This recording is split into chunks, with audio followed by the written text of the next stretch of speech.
എന്താടാ ഒച്ചയൊക്കെ കേൾക്കുന്നത്? മുത്തശ്ശീൻ്റെ സൗണ്ടാണല്ലോ. അതോടെ ഇവിടെ ഒരു ജോലിക്കാരി ആൻറ്റി ഉണ്ട്.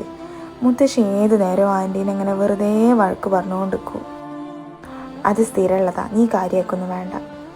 സെർവൻ്റാ? അവരെന്തെങ്കിലും കാണിച്ചിട്ടുണ്ടാവൂലേ? അല്ലെങ്കിൽ ഇപ്പോഴത്തെ ജോലിക്കാരികളൊക്കെ അങ്ങനെ തന്നെയാടാ. ഞങ്ങളെ വീട്ടിലും ഉണ്ടായിരുന്നൊരു ചേച്ചി, അവരും ഇതുപോലെയൊക്കെ തന്നെയാണ്. എന്ത് പറഞ്ഞാലും കേൾക്കൂല. പിന്നെ അമ്മ ഓഫീസിൽ പോയി തുടങ്ങിയപ്പോൾ ഞങ്ങളിപ്പോൾ ആ സെർവൻ്റ് അങ്ങ് പറഞ്ഞയച്ചു. അമ്മയ്ക്ക് എല്ലാം ഒട്ടേ ചെയ്തു പോകാൻ തന്നെയാണ് ഇഷ്ടം. ആണോടെ?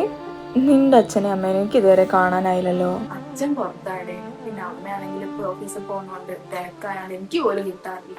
ഈ ഒരു ദിവസം വീട്ടിലേക്ക് വാ, അമ്മയ്ക്ക് ലീവുള്ളൊരു ദിവസം കേട്ടോ. ഒരു ദിവസം ഞാൻ നിന്റെ വീട്ടിലോട്ട് വരുന്നുണ്ട്. നമുക്ക് ചായ കുടിക്കല്ലേ? എന്ന് ഞാൻ ആൻറ്റീനോട് പറയാം. ആൻറ്റി, ചായ എടുക്കുവോ? ഞാൻ പോയി കൈ കഴുകി വരാം.